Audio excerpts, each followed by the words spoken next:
Yeah. Yeah.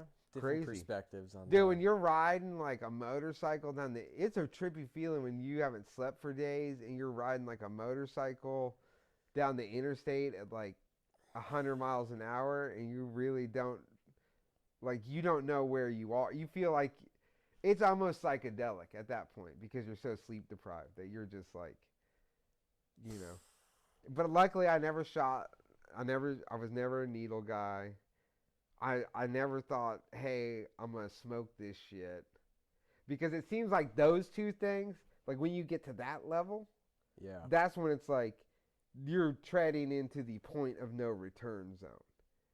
Because the friends I have that have come back, it's been harder for them to stay clean Right. when you get to that level. There's something about, I did notice that early on. Like, I knew a lot of heroin junkies when I was younger. People my sister was friends with and shit. I saw some wild shit when I was a teenager that, Mm-hmm. like, let me know. Same type of deal, right? Like, I It's seen these like, people. I walked into a house one time and there's dudes just with needles in their arms. I wigged out. It freaked me out, yeah, and see. I knew then like, oh, I'm not gonna do that ever. Mm-hmm. And I had a guy in my band that was a full blown heroin junkie, and heroin junkies are always trying to get you to do heroin, dog. It's weird.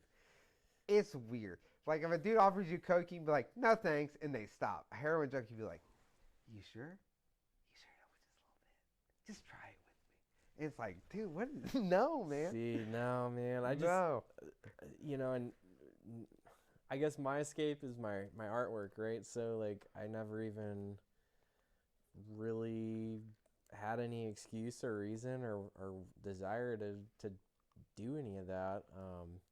So it was just Yeah. like, yeah, I'd rather just go draw these ideas that I have, or like read some comics or watch, some sci-fi or horror films, Oh, and for sure. and I would like be that so was much it. farther along If you just had artistically, done, creatively, if I had spent more time doing that and less time like mm-hmm. tough guy bruising around town. You know what I But mean? it's kind of like sobriety's like, if like they have to want that for it to be successful. Right. You have to realize like, no, it's probably a good idea if I do this instead of that, because otherwise it's like Yeah, dude, you're I just not honestly gonna. just told myself the day I got arrested, Mm-hmm. I knew like this time, $100 isn't getting me. Like, ain't nobody coming to get me. Yeah. Right? Like, I already knew that. I was living in a van. Uh, B, like, this ain't no whatever. Like, I knew pretty like a couple days in, I knew like what I had been arrested for was no joke, and it was not. They Is weren't this? taking it as a joke, and it was like on paper looking at like it was a real rude awakening when you're looking at a sheet of paper that says you could do up to 20 years based off of the sentencing guidelines, and that's like, Wake I up. I came down off of a several year long daily speed bender in Wyandotte County Jail, like detox off of that for a minute. Yeah. You know what I mean? And like Damn. lied when I was in there. Yeah, when I got arrested, I told myself I'm not lying to myself no more, and I'm not lying to nobody else. Mm-hmm. I was intelligent enough to know that I can handle the the getting off of it, but I'm not gonna tell these people that I'm getting off, that I've been doing fucking uppers every day in massive amounts, Mm-hmm. because they would have thrown me in like the loony ward and like put me on a bunch of pills. You know what I mean? So I just rode that, dude. That was like a fucking Wow, man. up and down, up and down, up and down. Couple days of wild, That's crazy. about a week of wild, feeling wild. Yeah, I bet. But that was it, man. I just said I'm not gonna lie no more, and I just haven't. Yeah, because I try to it's. be like honest. I'm almost honest to a fault most of the time. Yeah, you. I don't. I don't. There's no bullshit I with don't. you. Yeah, I don't like the bullshit. I like to keep it straight. I like to be shot. I like people to tell me straight up how it Mm-hmm. is, and I like to tell, and that's how I am in return. Like I live off of like treat everyone how you want to be treated, right? And like I try to shoot it straight. Like You know what I mean? Yeah. That's just it. But that's kept me, that AA. A lot of people knock AA. I mean, that kept me sober. When I first, like, to go have somewhere that, even when I didn't have a license, Mm-hmm. you know what I mean? And, like, staying with my parents, waiting to go to sentencing. I'm out on bond. I got my bond lowered from like 50 grand or whatever. It was at something crazy, dude, to start Jesus, with. man. And then I got it lowered down to where I could pay $1,000 to a bondsman, because I had $1,000 to my name from selling my chopper. So I paid the bondsman, got out, and luckily, like, there was a little bit of money. I had like a couple $100, but my parents wouldn't give it to me. Mm-hmm. And honestly, I'm pretty sure if I had that money in my hands, you know what I mean? If I had a stack of cash, I'd have been gone, dude. I'd have just took off Yeah. and been like, fuck. I'd have stole a car and like headed. But you just would have kept, like, where I'd have you'd been right back into it. Wherever I just went would've to, been I a would have been right continuous back cycle, into you it, know? right? So instead, I went to this drug rehab. Did that. That dude made me like. I basically just surrendered and was like, okay, I'm just gonna, whatever this dude tells me to do, I'm gonna try it. Yeah. And he, like, for like a week, he's like, did you go to AA last night? I'm like, no. And he's like, if you don't go, I'm throwing you out. Like, is what it came to. I was like, all right. So I had to go.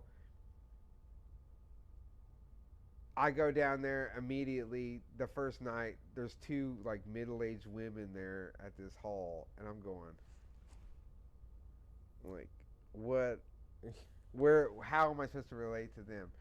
And so I must have went 3 or 4 times, and they kept saying, "Well, just come back tomorrow. Uh, there's some guys they'll be here tomorrow. We promise they'll be here tomorrow, and they'll, you know what I mean? Like they'll, Maybe you'll feel a little bit more like these guys, you'll have a lot in common with them." And then bit more of a eventually it did. connection. I became friends with them. I'm still friends with them. But I mean, one of the ladies was like a cat I grew up with, mom. Mm-hmm. And when I was like 13, I used to be at this lady's house playing as a child, and here I am now, like, yeah, I'm waiting to go to prison, you know, like. But in that world, it's not an uncommon thing, you know what I mean? Yeah. But shit, they'll keep you. Yeah. They hold you accountable, and that's the problem. I wasn't being held accountable prior to. I was just able to. Right. You were. I didn't were have the running the show. capability of doing that myself. Right. And now I do. I have the Right, capability of holding myself accountable now.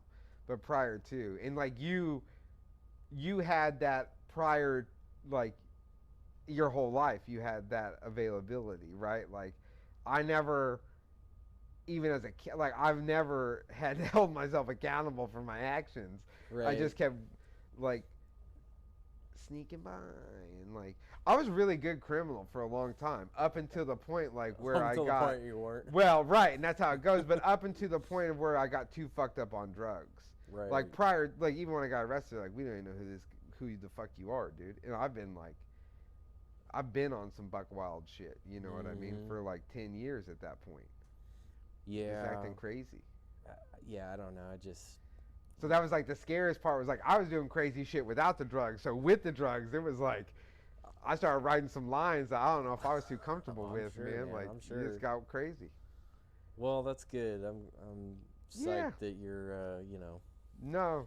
It's just cool that, like, we ended up linking up whenever you were at the perfect time. Getting back into at the perfect time, yeah, to do all the shit. Because at first I didn't even want to work on cars no more.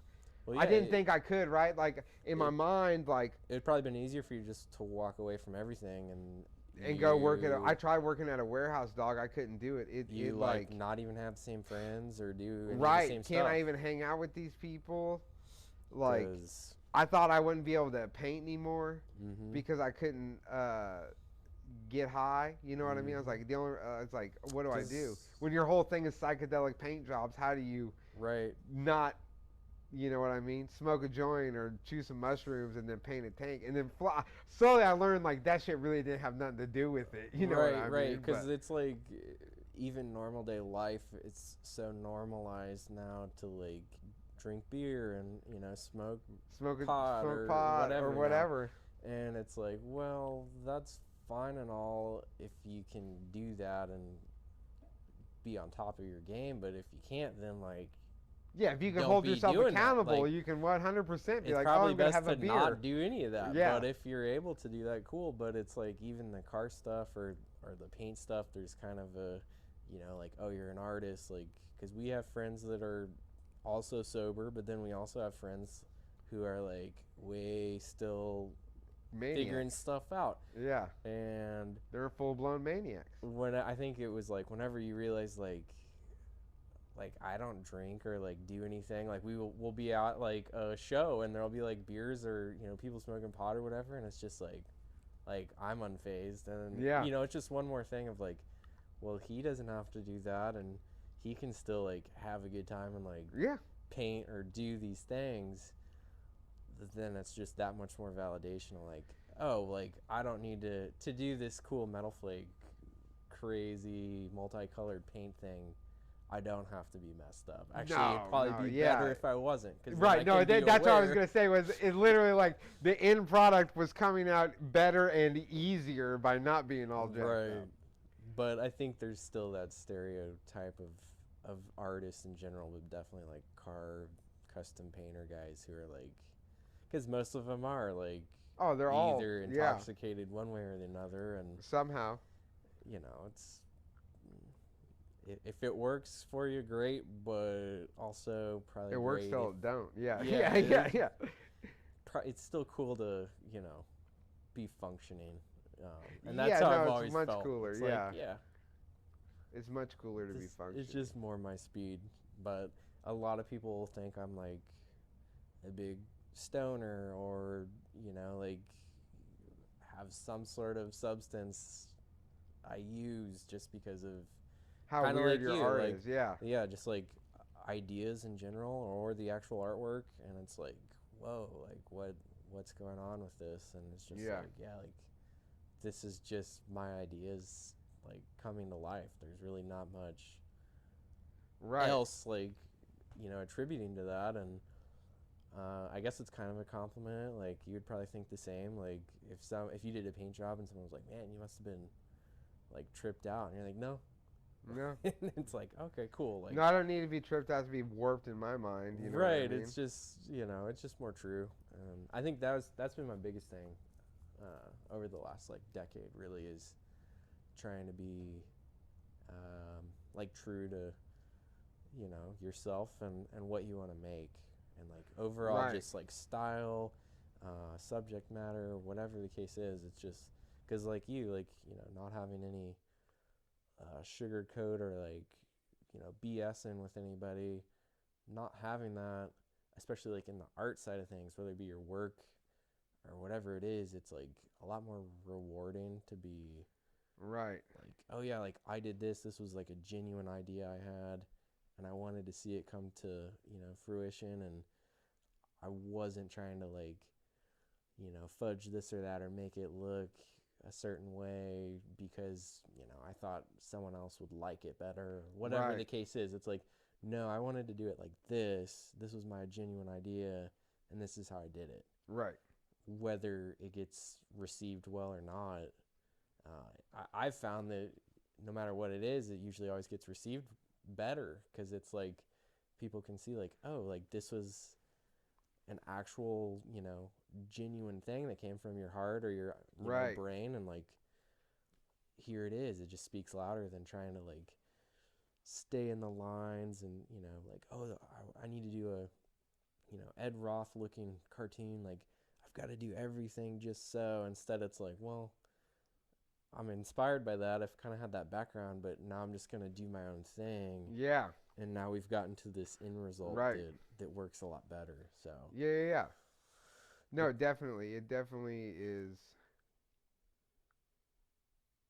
And we've talked about that, like, just be your true self, like in anything that you're going to do. Playing music, like when I used to play music, it was really hard for me to write something on the guitar because I never learned like actual writing my music. Homie Dan showed me how to play like 2 songs one time, and after that I was just like figuring things out. So I do all this weird, I have all these like weird bad habits that I've like, I'll play a chord but I'll bend like there's probably some other easier way to do what I'm doing, but I do everything the hard way on guitar. So like I'll be doing all this weird shit, and people are like, "Yo, whoa, Right. what are you doing?" And I'm like, "Well, you tell me I can't do this, but it sounds good. You know what I Right, mean? You're right. telling me I can't do this with my paintwork, but it sounds good. It looks good. So What's the problem? what's the Yeah. problem?" Well, it's like Nick Rodriguez, Inrods. Like I don't know if a lot of people are aware of it, but he pinstripes. He's like probably the best pinstriper. Like, In Kansas City. yeah, I would say he's up there. He's up there, like worldwide up there, in my Yeah. opinion. But definitely in that area. But he pinstripes. Holds the brush backwards. He pinstripes completely different And from anyone I've right ever seen. and stripes like it's almost like writing left-handed because he's just every time he makes a brushstroke, he's going covering up everything. He's like blindly. It's like everything about it's inverted. It's the brush is upside down. He pulls different way, or like if you were to have the brush Most loaded people up, have the brush hanging up and pulled down so they can see what they're doing. he'll He have has it backwards upside and down, go then up, or goes up. vice versa. And I never really realized it till I was watching him closely at one of Bob's I think panel you and jams. I were watching it one time, and we were both like, Yeah, "Is this motherfucker pinstriping and I was upside down?" just like, Because he always damn. wore those cotton gloves with the two of the fingers are cut off, but then there's one, the Yeah. pinky and this finger still have the glove on it. Yeah, and we saw him, and it was like, well, damn, Nick, I didn't like. Is that how you stripe this? And he's like, yeah, that's how I, I wanted to pinstripe. I got a brush. That was the extent of my like training, other than I don't even know if he watched any videos, but he basically got a brush and he got some paint, and he saw some designs and tried to like replicate them or whatever. And basically instead of somebody telling him like, oh, this is how you do it, he just manifested this idea of painting it this way, or and maybe someone did tell him to do that, but the way I'm remembering is that's what felt natural to him, and so that's the way he striped, and hasn't stopped or changed all this time. And it's just cool to see because everybody else stripes the same way, and here's Nick over here, and he'll use like nobody else uses house of color paint, or like Yeah, he he uses everything uses that everything. that you're not supposed to do. He does it with that He's stuff like, in that way. he doesn't use one shot very often. He usually uses like the urethane stuff, and using the hardeners, or it's getting cleared over, and it's just totally different everything. And that's just a prime example of like he's staying true to just his whole process and what he's into, and it's just cool to see. I mean, he's top notch. So. Yeah. Well, they've seen Nick. They've seen Nick in the previous video. Yeah, if not, go check it out. Hey, I'm gonna go pee real quick. Yeah. I don't know when I mean, we can keep going all night. Yeah, we can keep going for a while longer. You can keep going while I'm gone for all I care. I'll be back in 2 seconds. I'm gonna the hidden little reveal behind. Oh. Little snow shovel. I'll be right back. I think I got the mic off. Oh, that'd be good if they did, though.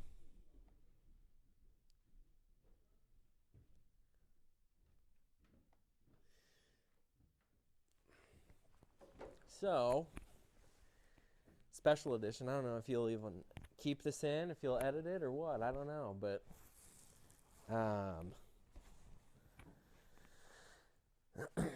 this is a sheep brain acquired at Crypticon. KC, I don't even know when this was. Brooklyn was still in nursing school, so this would have been probably 6 years ago, maybe. So Crypticon is kind of like a comic con, but it's more like genre related. So it's like a lot of horror films and scary movie type stuff. And they had this sheep brain there, so I don't know what compelled us to get it. It's pretty cool, but it's fairly detailed. Kind of looks like a baby human brain, but My wife, Brooklyn, I've always called her the Brainiac because she's just really a smart individual, a nurse. So, it takes a lot to even get through nursing school, let alone be an active nurse. So, yeah.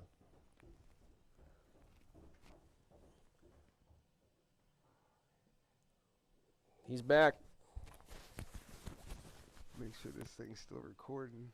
Oh, that'd be my audio. No, that'd be good. that'd be something if it didn't get any of it. Oh, the whole time? Yeah, like, is it even recording? Like, I didn't even come check. Oh, no, we're running. It's only been an hour and 37 minutes. Oh. And that was with our pre-roll, so we're good. Oh, yeah. We're very good. But, yeah, I guess, I don't know. What were we talking about when I was gone? Tidbit on the brain. Oh, brain. you were talking about the brain. Yeah. Yeah, it's weird. Yeah, it's a sheep brain that Brooklyn and I got at Crypticon years back. Crypticon.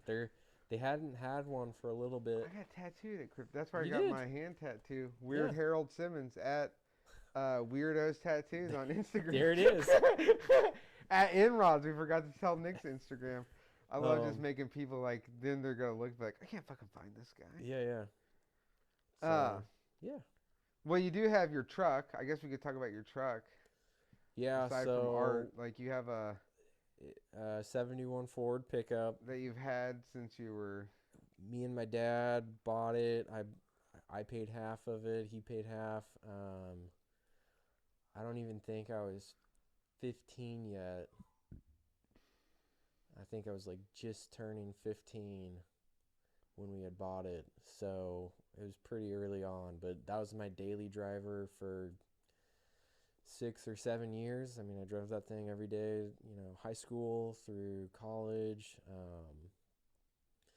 So it's been around, a lot of good memories with it, and it's kind of evolved because it was this old truck for a little bit. It was just, when we got it, it was like, this is awesome, right? First car, and right. And like, it's an old car and it's pretty cool, it's like a different color, and that like Bahama blue is like really not much else out there like it. So it's different, it's old, it's cool. And that was also right around the time I was like really getting into cars and like actually learning like cars, like being aware of like 32 Ford, Model A, Model T, like 'cause that was all the stuff I was really into, because as like a young kid, I really liked T-buckets. Like that was just like the car. Yeah. And I never really like fully broke down what it was I liked about it. It was just like, that looks really cool. I like really short wheelbase stuff and kind of kooky stuff, or like 60s show car stuff. And I didn't really know much else about it other than like, oh yeah, I really like that, whatever that is. And so then it was like, you start learning more and more, and it's like, oh, well, like here's, these are T-buckets. Here's like a Model T, here's a Model A, here's what like a sedan would be. And you just kind of start going over the different variety, I guess, of those era of cars and what they would be as like a hot rod. And so early on though, it was like, well, I like old cars and I want an old car. And my dad was like, yeah, cheaper, because at the time it was like not as crazy to get a car in general, but let alone an old car, especially an old truck. It was like, you could get a decent car for not a lot of money. So that made sense. Plus he wanted something old. So it just kind of worked out. And we got this, 71 Ford. And it's been awesome. As I started getting a little older, it was like, always like, man, it's cool, but it's just kind of a daily driver. It'd be really cool to get something older, because I was always into that older stuff. Really, Model A era was always kind of like, I guess, dream car. Model T, Model A. But even like, just 50s era stuff, like the styling and what you could do with paint, like I just liked that aesthetic. That was more of like my ideal aesthetic compared to a 71 Ford pickup. So I guess I kind of took advantage, or not really took advantage of, but just didn't fully appreciate it, I guess. And then after not having it for a while, because of reasons we don't need to mention. When I got it back, I was like ready to just sell it or get rid of it, and it had been so long. It was like, man, I still have like my first car, and like I remember like me and my dad changing the water pump on it and busting the last bolt Right. on that job, and like Yeah. having to tap and die it, and like just stuff like that. Or just like I drove this car every day to high school, and like just stupid shit that happened in high school with that truck. And Right. I remember like we stole, because they had built a new skate park, and they left part of the skate park at the old location. And finally we were like, well, why don't we just take the fucking box and move it over here? Yeah. So like I literally drove over to Banner Skate Park and backed the truck up, and Loaded it me up. and like 3 of my friends picked the box up, slid it in the bed of the truck, and then drove it to the new skate park, And unloaded it. And one of the cops that always hung around was like, he basically knew it was me, but he didn't say it. He was just like, it's kind of crazy how this box just moved from one park to another, and technically it's kind of stealing, but since it ended up at another Lee Summit Park, it's not. And I was just like, yeah, it's real weird, man. Like, I don't know. I don't know how they got here. Like nothing else really came of it, but I was like, yeah,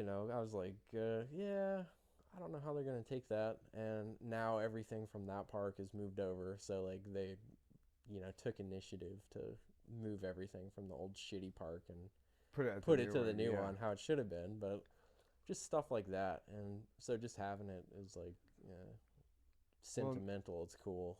But now the truck has got an LS motor. Now it's got an LS in it. It's got a Crown Vic front stub. Crown Vic front end. So it's more of a turnkey, drive it throughout the city. Turnkey, because originally it had a 390 in it, right. So it was kind of more of like a tractor at that point when I drove it. It just required a lot of maintenance and work. And yeah, I drove it every day, and in the wintertime, I'd have to do the clothespin trick and keep the choke open and fiddle with right. air fuel ratios, and there's just little stuff you would do to depending on the situation you'd have to deal with to get it to run right. And that's just how it was, and it was fine. It was cool. It just was like, it was gone. Well, it's nice to like why have did a car you can originally it went to get brakes, right? What? Like, weren't you originally just putting brakes in it? Are you talking about with the hiatus, the years Yeah. that I didn't have it? So I linked up with a we don't have to say his name. Fella out in Kansas, and I was doing. It was a good trade gone bad. A guy that we all thought worked on cars wanted you to trade you. So I was going to school at Penn Valley, and so I was still like in college, but I was taking on like commission stuff whenever I could, and I did a handful of things for this guy, and he paid me decent money.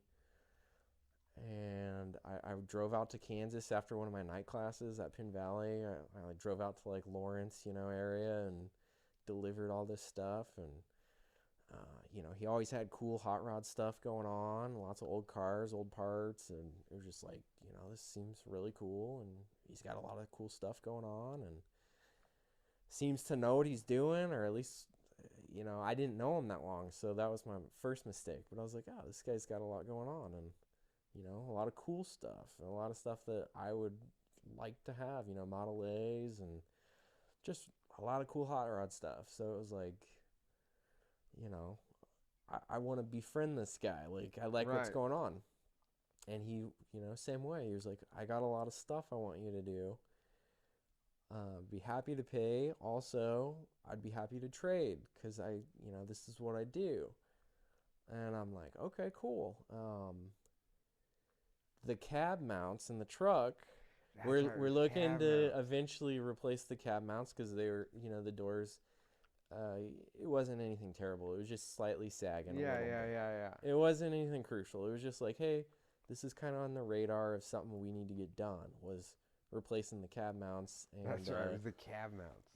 Nothing like crucial. And in hindsight, I'm like, man, I wish I would have just like bought a fucking welder and learned to do it myself in the driveway. Yeah.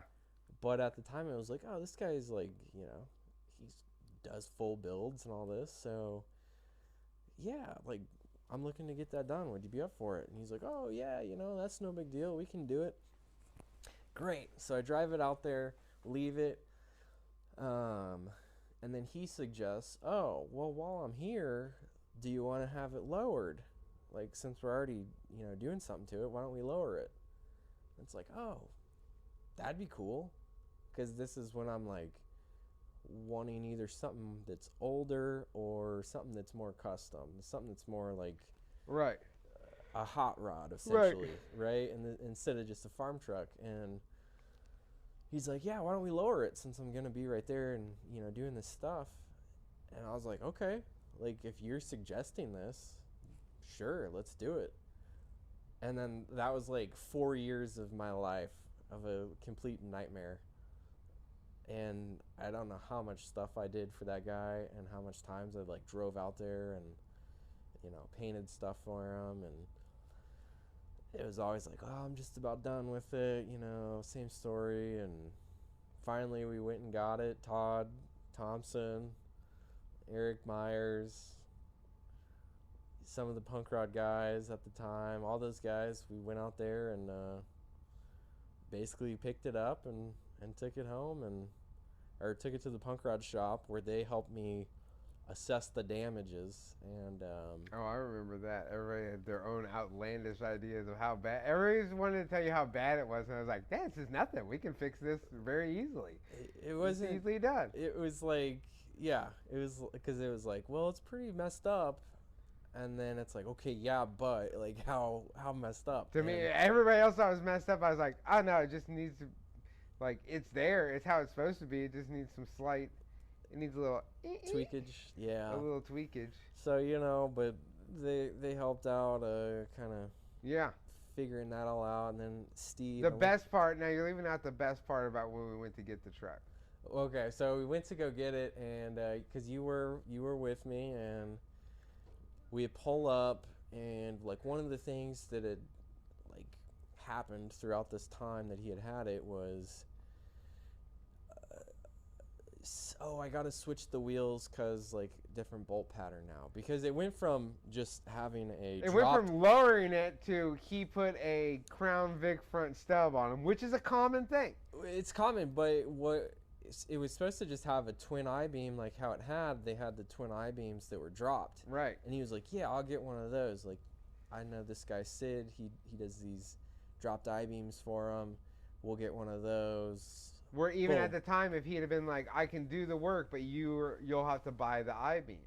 Like, that wasn't even an option. Right, and that would have been easily done. He was outright like aware of how much I was doing and was just like, yeah, like I'll buy, like I'm going to buy these dropped I-beams for you and install them and make sure it's good. And so much time had passed. Basically, it was like, oh, that's never going to work. Now we need to do like a Crown Vic front end. Oh, well, now it's different, bolt patterns. Now we need different wheels for it. So through all this, like my chrome reverse wheels and white wall tires got sold. He sold. Yeah, he sold like all of your parts. It got wrecked because like the bed was like pushed in. My running lights were taken off of it. He had like swiped the running lights on it and then like painted these little pieces of metal like red and screwed them back on. And I'm like, okay, just a whole bunch of just shitty stuff done. And then he lied about everything, which is all like, that's the big one. Yeah. It's like, oh yeah, I'm working on your truck and it should be done this weekend. And then he's like at the hill climb in Colorado. And it's like, so tons of just terrible problems, red flags. But they still didn't say the best part. And so we go to get the truck finally with all these guys, like, because it needed to be trailered home because it did not run or drive at this point in time. It did drive when I dropped it off. And well, no, we drove it on the trailer. Kind of. It had Kind of. The motor was jabronied in there because It was missing it because there was like a spark plug that turned out wasn't like he didn't have it plugged in, or just dumb stuff. It was, but the linkage was messed up. Right, he had the most jabroni. He put that Lincoln front end on it, and he had these jabroni aluminum wheels. And to cover up that fact, he goes, "Oh, I got hubcaps for you." Well, so he was supposed to do, because since he had the different wheels, he's like, I'll put steel wheels on it, and then I will weld on, not just do moon caps, like the regular moon caps. He told me he was going to do the Zeus fastener ones, where you get like the jig, and you weld in the tabs, and then you have like the legit nice Zeus fastened hubcaps. He was like, I'm going to do that for him. Cool. And he's like, yeah, I did them. And then we go and pick it up, and the truck is setting on rim. One of the tires is completely flat, and it's setting on the rim. He airs the tire up. They pull it on the trailer, and I go, my exact words were, this fucking idiot screwed this moon cover through the aluminum wheel, and he had screwed. So instead of doing Zeus fasteners, like he said, you took them off their like shitty Honda looking wheels, and they got fucking hubcaps screwed to them. Straight through the bead. Straight through the bead. So that was completely And then he fucked. went, oh, huh, I guess I did. And I just couldn't believe that guy. And see, like, throughout this decade, I feel like I've had a lot of growth, and, because I was a kid, like, when I met a lot of these guys. Right. And, now I'm 28, and it's like, it's time to kind of stand up for Neko, instead of Neko just being the yes man and being like, oh, it's fine, or don't worry about it. For sure. And that was kind of that era of, like, part of me's like, do I say like how do you go about that? You know what I mean? Like, do you throw hands on this guy, or are you like that guy? For sure. Like, and I was so close. Like, if it would have just been, I was so close to like just losing it, because there had been nights where I like lost sleep on this whole mess. You know what I mean? Because it was just like, it was just a nightmare. And I think the biggest problem was it was just far enough away where I couldn't just like, it's not like it was 5 minutes down the road where you could go check on it. Yeah. Like, what's the status? It was just far enough to where it was like an outing to get out there. And then he had like 2 shops, and it like never was at whichever one I was working at. And it was just like always something, and I just always took him at face value, and like, I just had always been, because that's who I was like, I don't anticipate you to lie to me unless you give me a reason to think you are. And that ship's kind of sailed solely because of that guy. It's like, no, I'm a lot more standoffish. I don't really do any trades of any kind anymore. It's always like, it's up front, at least half payment, and like, there's a lot more structure put in place now, instead of just like, oh yeah, let's do this deal, and yeah, that sounds great, man. Because I got completely fucked. Me and my dad, because that was like our truck, and like I got fucked on that deal. Yeah. That wasn't a deal at all. And like, I don't even know what I got out of it, other than I have to chalk it up as a life lesson. You know what I mean? Yeah, I mean, because like, you still have the front end under it, right?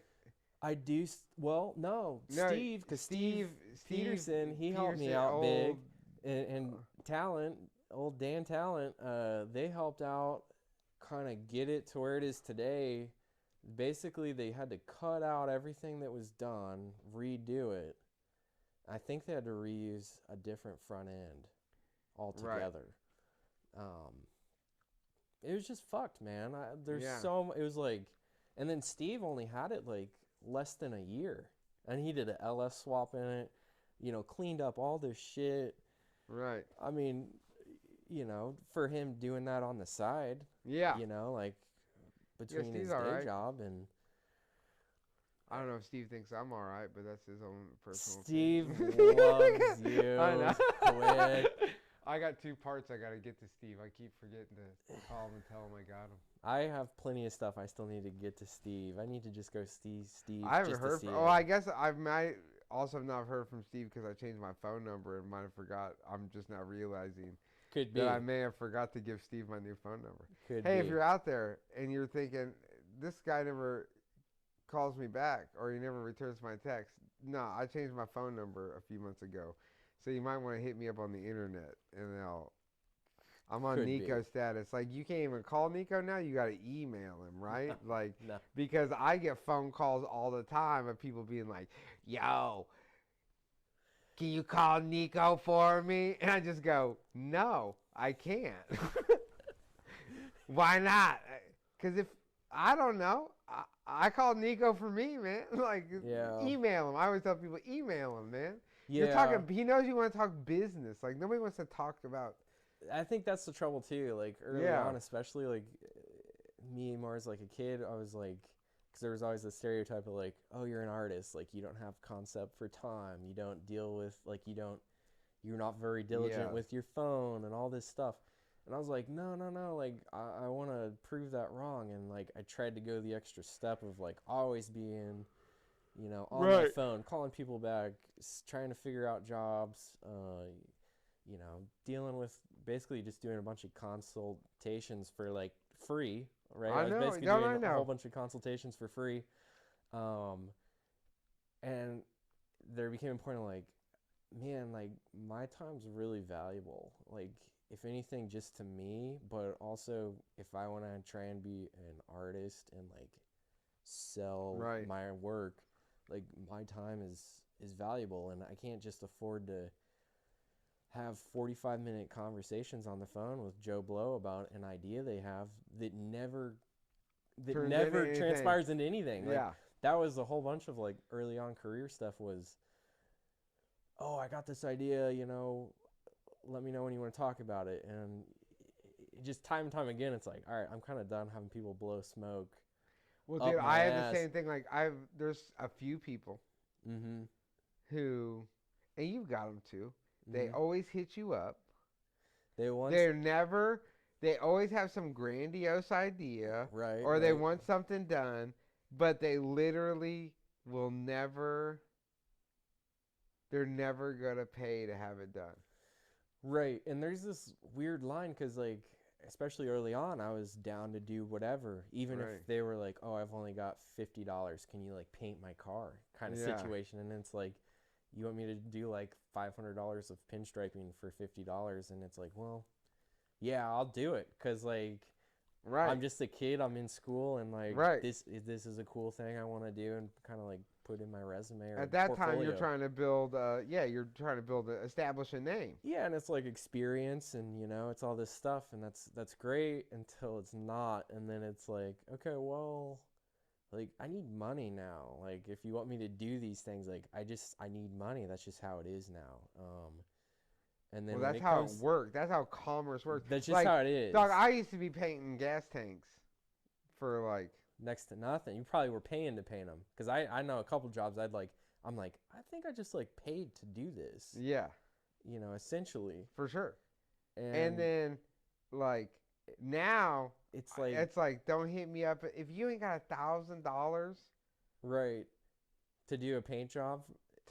That's for me to. Well, and now it's paint crazy. Your gas tank one color. Like, if it's you crazy ain't got for prices now, because if I'm doing a motorcycle, I'm taking your shit next level. Number one, it's gonna have the final finish. Is gonna be perfect. It's gonna be. Well, that's the other thing. The best you can get.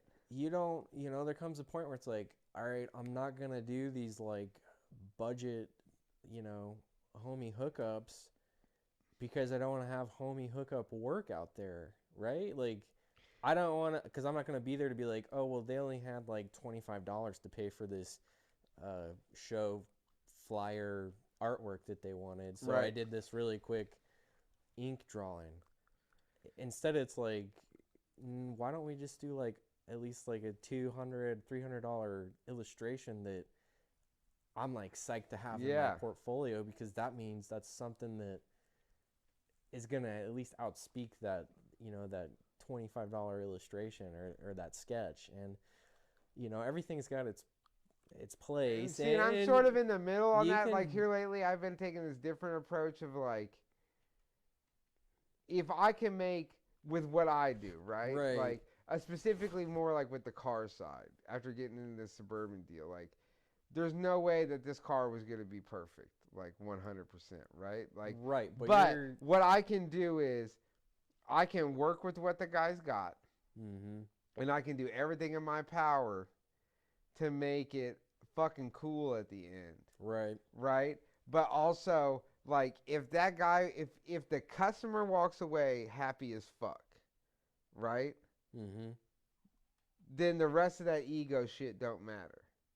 Because it's only like, I have the same problem with the people I work for sometimes through the years. It'd be like, well, I don't fucking do work like that. And like, hey, dog, you want me to be the Mako of hot rods? Like, that's my dream, dude.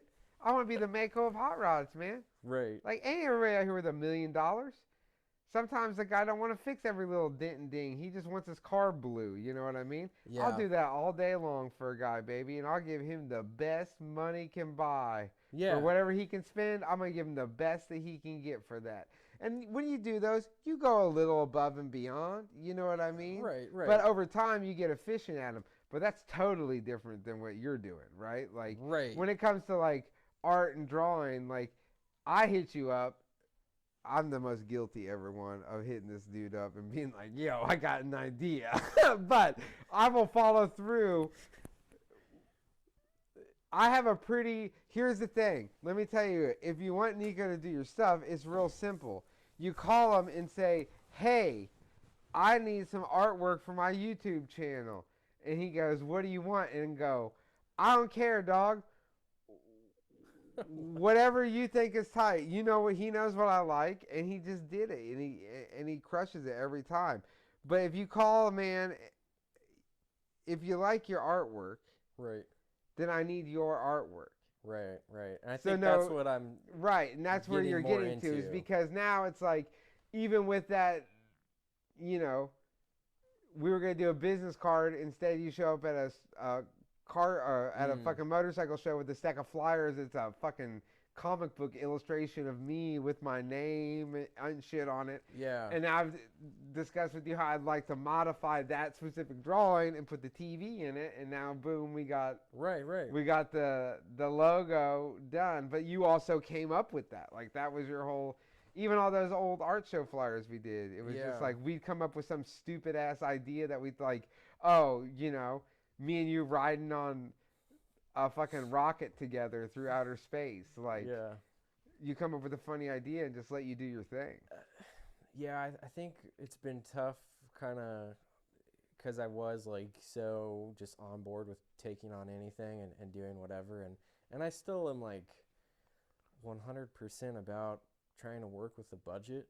If someone comes to me and they're like, hey, like, I want to get some artwork done, like, let's do it. Even if, like, you do only have, $25 and you want a picture from me, like, I'd be more than happy to do that. Yeah, no problem. I can dig around here and find you something for $25, baby. But it, like, it's just like, there's gonna be, I guess, like, if that's what you want, like, if we're at a show and someone were to come up and say, hey, can you do like a ink sketch or like a pencil sketch or whatever, like, for the show, like a sketch card thing, yeah, I'd be more than happy to do that. This is what it is, though. Instead of like, because I think in the past would be like, yeah, okay, and then I would end up doing like $150 worth drawing, even though I know that they only got the 25, just because I wanted to be like this is the idea I had, and this is what I like. No, this would work better. Let's just do this, and I would just eat the $100, $200 just because that's who I was. Oh yeah. And now it's like, well, like, the $25 illustration has its place. The 50 has its place. The 100, the 200, the 400, the 500, like, they all have their spots, right? And it's like just being able to be more in touch with, okay, this is how much that would probably be. Do you still really want that? Maybe this is more, the speed you're looking at. It's no different. We learned real quick. And that's it. Because What did we learn about airbrushing t-shirts? Yeah. Keep that shit out the car show. Yep. Because it don't fly. Yep. At the fairgrounds, it works all day. At the car show, That's because what happens? We sit there. Next thing you know, you charge somebody $70, $50 to do some. I mean, dude, some of those shirts that we were doing, we'd spend hours painting them at a show. Yeah. And then you're like, oh, well, we just made $70 for the whole day. Like, but then we go to the next show we go to, we learn that, and we go, okay, well, the drawings are getting a little more primitive on the shirts. And we whipped out a whole bunch of them at $50 a piece. And then when we were striping stuff, and you were like, I remember you asking me, like, y'all do this crazy stuff. I'm like, no, they just do some little lines in one color. And you're like, all right. And the guy was like ecstatic about it. And he's like, I can't believe the price. And it's like, fuck, I think, I don't remember what that guy paid, but he kept coming back. That guy. And he lied to his wife. He kept coming back. Kept coming back. We painted a bunch of shirts. He would look at us and be like, but how much will it cost? But how much? Yeah. And you kept being like, I don't know. And we're like, but how much will it cost? Because he's like, I want my wagon striped. Okay. Yeah. What are you thinking? I don't know. What are you thinking? Well, like. Yeah. But how much would it cost? And it was always that. And then he would be like, act like he's not doing it. And then he'd come back and we had the money. And then it was like, I want my car striped. And then he'd be like, don't tell my wife. And how much to stripe this? He brought that. All kinds of shit, dude. Yeah, he was a good dude. That dude was rad. I wonder whatever happened to that guy. I forget. I want to say his name was Tiny, but that's not it. I can't remember his name.